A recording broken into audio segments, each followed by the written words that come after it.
What's going on, guys? It's your host KSDTV here, and in today's video we're gonna do a dev blog episode for V Rising. Now, earlier this week I did cover the initial reaction of the gameplay trailer, and then the devs decided to actually drop a little bit more information based on V Rising. If you guys haven't seen my reaction to the gameplay trailer, I will leave it in the top right hand corner.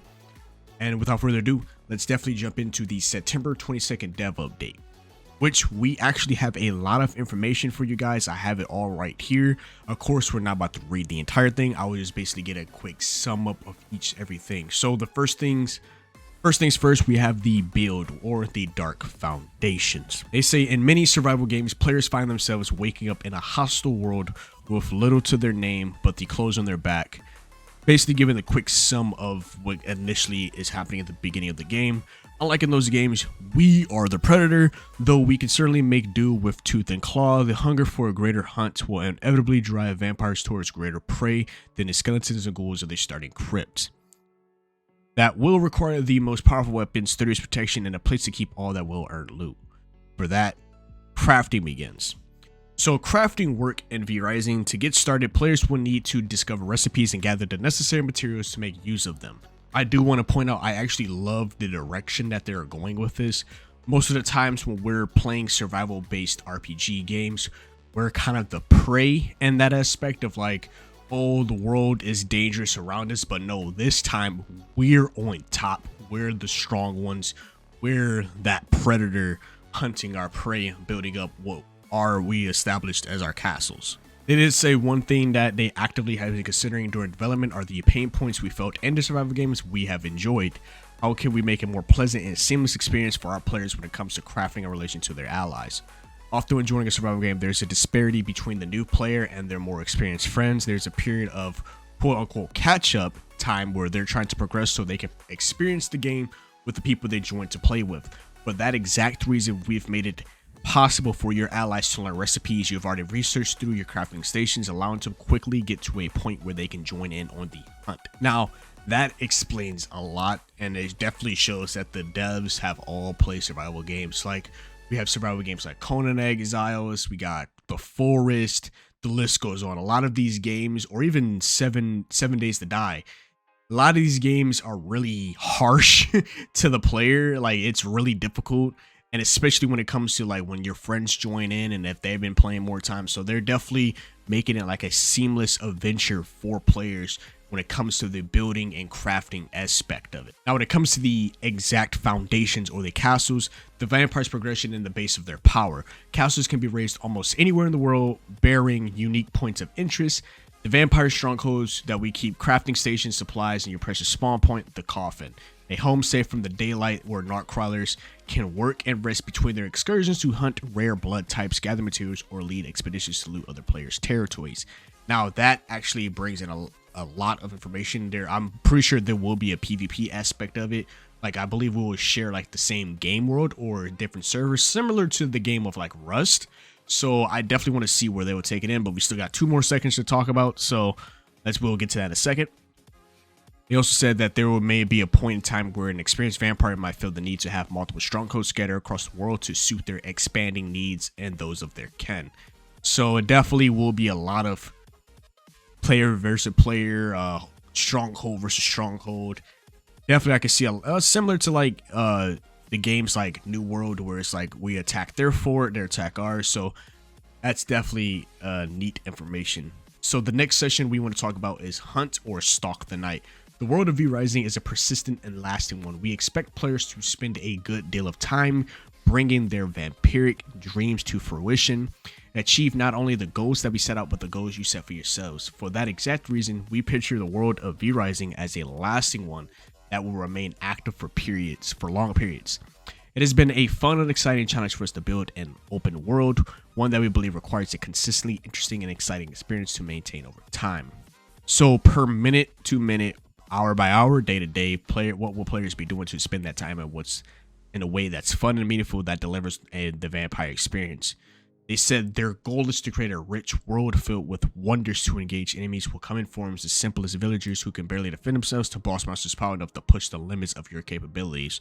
So there will be world bosses, world events. That's definitely something good. So they're really trying to make the world of V Rising a very lushful world where it's like it's not stale, it's not like there's a lot going on, and it's really showing the rise from rags to riches, like that rise to power as a vampire. Even though you are a predator, you still are in the beginning stages a weak vampire. You haven't got to that point of being a lord in that spec. So they said they want to make the enemy encounters in the world interesting. Depending on their level of intended difficulties, foes will have a variety of different abilities and attack patterns that players will have to adapt to if they want to survive. The combat comes in allowing players to really flex their claws and fight back with their unique moveset and fluid movement abilities. Many of you who know some of the older titles like Battle Right might find yourself in somewhat familiar territory here. You'll find some significant similarities in the way the combat feels with its smooth and precise WASD movement, skills, and skill shots, making up the bulk of your combat strategy. Not only do the sorts of encounters to be fun to engage with, but they want players to feel motivated to seek out every level of play and be rewarded for it. From hunting down rare monsters or facing down challenging bosses, to cool down the feeding on easier prey, building, or gathering resources. They really are trying to keep the aspect of the player in mind when it comes to playing this game. They're really trying to make it very seamless no matter what you're in, whether it comes to crafting, when it comes to fighting, combat, the world bosses, whoever. They really want it to be nice and fluid and smooth, the gameplay, because there are a lot of survival games where the combat is never really the main focus of that game, and sometimes it can be a little wonky, especially when you're playing games like Rust or Subnautica, like those survival based games. Like, it's not really focused on fighting, it's not focused on combat, it's mainly survive, run.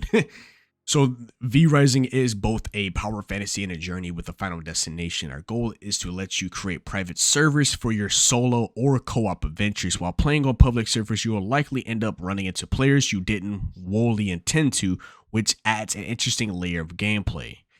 The world is full of creatures and POIs, and these places might serve as a draw where it's more likely to meet other vampires. You can either choose to cooperate with them and share the spoils of a kill on a rare or powerful monster, or maybe they haven't been back to their castle in a while and their inventory is full and valuable resources for you to plunder. This might motivate you to take advantage of their distraction for an easy player kill instead. There should be dynamic interactions of excitement and tension, could even lead to moments of bargaining or diplomacy, which that explains a lot of information. So we get both private and public servers. If you want a solo queue or you want a co-op queue, you can do either or. And of course, if you do in a public server, there, like I said previously in the video, there will be other players. And now you can either something similar to like DayZ, like where, hey, this person may be friendly or this person may be out to get you, because they got their own benefits and they got their own qualms to squash with you guys. So I can definitely see a lot of friends, frenemies, enemies, like the whole nine. That's definitely a cool aspect. And of course, that's like the core part of having a RPG of this aspect, being more on lines of PvP and PvE. We can either share the kill or we make an alliance right now. And then once we're done with this boss, it's me and you next for the final kill. So last but not least, we have the Rise, or Blood is Everything. So they say the Vampire Society is an engine that runs on blood and blood alone. In the world of V Rising, this is perhaps more true than in many other vampire-themed games. Blood isn't just what the undead drink to sustain themselves, but like veins running through a body, blood pumps through every aspect of what makes an unholy empire run. As one might expect, blood is obtained from the living beings that inhabit V Rising. And to get that blood, players will have to strike out into the world and take it. But in this game, like I said before, you are a predator. The focus on harvesting prey to advance your abilities is essential to living that fantasy. You'll find yourself cutting through endless enemies as you claw your way to the top. Everything needs to feed to survive. So they're really putting the emphasis on, in order for you to continue living in this game, you must feed. feed at all times. Keep in mind, we are vampires. Keep in mind, we need that. So if you see in the gameplay trailer, like, you can get harmed by the sun, but I feel like there are, it's kind of showcased an ability where you can block specific amount of damage from the sun, but that will probably get more talked on as the weeks go by. And letting your blood stores fall too low will cause ill effects and eventually lead to you dying if allowed to go too long without refilling those reserves. More than that is that there are different qualities to the blood you're harvesting. In an earlier dev blog that they mentioned that players could drink different kinds of blood for other benefits, and that's still true. One of the current designs has buff ranging from increased physical damage to magic damage, improvements to resource gathering. Individual humans have higher or lower qualities of blood, so hypothetically you can too have the same unit, but one's blood provides a significantly more powerful buff than the other. Use the showcase of blood will also help develop abilities that require you out in the world. V Rising is not a game with levels, classes, or races like one might expect in an RPG format. Vampires, as is, are powerful creatures who grow stronger over time. Variety exists in the form of abilities that can be permanently unlocked, combined with the more temporary abilities afforded by gear. These permanent abilities are more in line with your vampire nature and need to be developed to their full potential. It is relatively easy to acquire enough of these skills and abilities for a player to fill out the scare bar and be able to stand toe-to-toe with other vampires or enemies in the world. And when they mean by blood fuels everything, they exactly mean it. So if everything needs blood.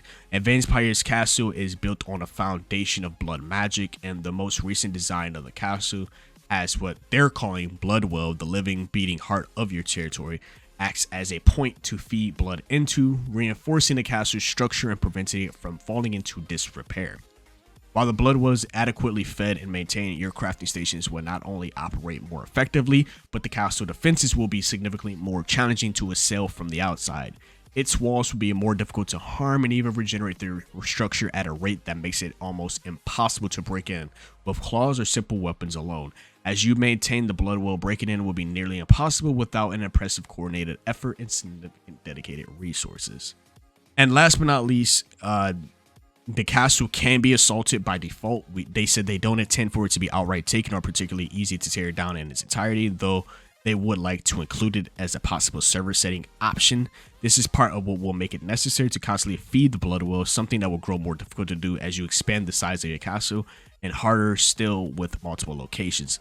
Not feeding it will lead to lower protection and the size of your castle, and possibly even slide it to decay. On public servers, this will make it so players won't be able to keep taking up valuable real estate on a server if they moved on to another server or simply stop playing for an extended amount of time.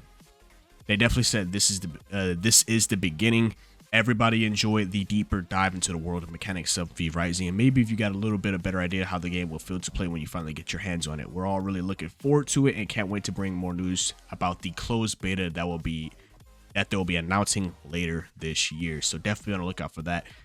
Thank you guys for joining today's discussion on the V Rising dev blog number 6. Explaining a little bit more about what the game has in store for us. I'm definitely very excited. If you guys let me know in the comment section below, is this game really intriguing you guys? Is this game really making you want to play it?